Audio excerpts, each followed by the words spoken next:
예, 더불어민주당 전주시병 예비후보 김성주 의원입니다. 예. 더불어민주당 전주시병 국회의원 김성주입니다. 어제 기자회견에서 정동영 예비후보의 20대 허위응답 조장을 2004년 노인폄하에 이은 청년 비하로 규정하고 중앙당의 신속한 조치와 수사기관의 대응을 말씀드렸습니다. 정동영 예비후보는 문제의 발언에 대해서는 인정했지만 진정성 있는 사과 대신에 농담이었다며 청년들을 우롱하고 국민들을 기만했습니다. 관련 사실을 보도한 언론에 대해서는 위자료 청구 소송 운운하면서 오히려 겁박하기도 했습니다. 저는 어제 어느 새내기 대학생으로부터 누구처럼 시켜서 가짜 20대를 만드는 것이 아니라 진짜 20대가 지지하는 후보를 응원하겠다고 하는 메시지를 받았습니다. 정동영 예비후보의 청년 비하 발언과 반성 없는 태도로 인해 파문이 더 확산되고 있지만 김성주는 미래를 철저히 준비하고 민생을 더 챙기겠습니다. 그 정동영 후보 그냥 경고로 제 끝나는 건가요? 예, 선관위는 제기된 문제에 대해서 법리적 판단을 통해서 경고라고 하는 결론을 내렸다고 저도 전달을 받았고요. 선관위는 전반적인 이 경선 업무를 관리하는 기구입니다. 그러나 당의 총선 전체 전략에 대해서는 당 지도부의 판단이 따라야 할 것입니다. 경고로 끝나고 갈 사안이 아니라 생각합니다. 저희가 이 과거에 2004년도 당시 열린우리당 의장이었던 그 정동영 현재 지금 후보죠. 후보의 그 발언은 내용이 이렇습니다. 17대 총선을 앞두고 2004년 3월 26일 국민일보 대학생 기자들과 인터뷰를 하면서 정치에 무관심한 젊은 유권자들에게 한마디 해달라고 하는 질문에 이렇게 답했습니다. 미래는 20대, 30대들의 무대.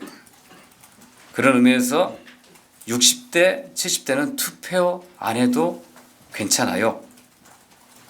그분들은 어쩌면 그 무대에서 퇴장하실 분들인데 그분들은 집에서 쉬셔도 되고 이겁니다.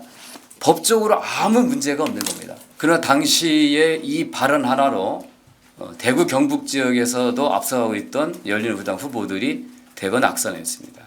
당시 평가에 의하면 수십 석이 날아갔다고 할 정도입니다. 저는 정치하는 사람입니다. 당은 총선을 앞두고 있습니다. 법리적 판단은 나중에 선관위와 수사당국이 할 것입니다.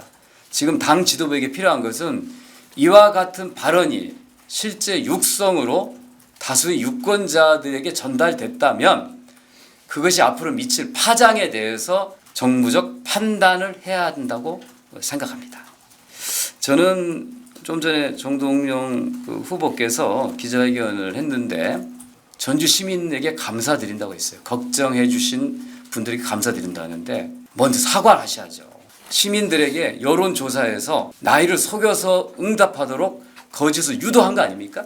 가장 신성해야 될 선거와 공정해야 될 여론조사에서 허위 응답을 유도한 것이 어느 법에 저촉되는지는 모르겠습니다만 정치인에게 도덕적인 치명타입니다. 미국의 워터게이트 사건은 도청의 그 자체보다도 닉슨이 그 사실을 부인했기 때문에 하야까지 간 것입니다. 저는 정동영 후보가 오늘 정도 회견에서는 전주 시민들한테 진정으로 머리 숙여서 사과하고 그리고 당과 이재명 대표의 이번 총선 승리를 위해서 나아가는 길에 걸림돌이 되지 않겠다고 하는 그런 다짐과 결단을 해야 맞다고 생각합니다. 이 문제를 계속 끌고 간다고 하면 당은 선거를 치를 수 없을 것이라고 하는 걱정을 당내에 많은 분들이 하고 있습니다. 갑자기 질문을 받아서 기억이 불확실해서 그렇게 답변한다 그런 식으로 취지로 얘기하신 것 같아요. 그랬다가 이제 녹취가 공개되자 농담이었다고 얘기했습니다. 2004년에 그 농담이 얼마나 열린우리당의 총선 결과에 해를 끼쳤습니까? 이번에는 농담이라고 보기가 어렸어요. 그때는 그냥 생각을 얘기한 거지만 이번에는 행동을 유도한 거지 않습니까? 이게 농담으로 끝일 수 있나? 이건 여기 계신 언론인 여러분들께서 판단하실 부분이라고 봅니다. 저는 이 사법적인 절차는 굉장히 길다고 봅니다. 경선이 며칠 안 남았기 때문에 그 판단이 내릴 수 없을 거라고 봅니다. 그러니까 결국은 판단은 당 지도부의 몫이 있을 것이고 그다음 실제 유권자인 전주 시민의 몫이 있을 것입니다. 그 정동영 후보가 뭐 네거티브 하지 말자 이런 얘기 하고 있는데 이거에 대해서 어떻게 생각하시나요? 먼저 시작한 거 그쪽이지 않습니까? 10석을 지켰잖아요. 9석으로 떨어지기를 바랬겠죠. 그게 얼마나 좋은 공격 소재가 됩니까? 현직 의원 무능하다. 그래 내가 등장할 수 있는 명분이 쓰지 않겠습니까? 근데 다행인지 불행인지 10석이 지켜졌잖아요. 그러니까 기권 사실을 가지고 물건을 내주셔서 얼마나 여론에 융단 폭격을 했습니까? 근데 오늘도 저희가 전달받은 문서를 보십시오. 한번 읽어주시죠. 예, 김성주, 정동영에 대한 흑색 비반 공작 정치 실패. 선관위 김성주에게 허위사실 유포 주의하라. 민주당도 정발언 문제 없어. 김성주 오히려 되치기 당해. 이 해명입니까? 사과입니까? 태도 바뀌지 않습니다. 당 선관위가 경고를 한 것은 그 발언한 시기가 당의 경선을 앞둔 시기가 아니고 몇 개월 전이었기 때문에 그런 판단을 내릴 수밖에 없었던 거지만 정치인의 발언은 사실로 기록으로 화면과 음성으로 남아있는 거잖아요. 사라지지 않지 않습니까? 앞으로 선거 내내 벌써 2004년 노인 폄하 발언이 소환되고 있잖아요. 거기다가 두 번째 발언이 가세됐어요. 그런데 그거에 대한 진지한 반성과 사과 대신에 어떻게든 이거 모면하려고 이런 내용의 카드뉴스를 만들어서 SNS에 유포하고 있습니다.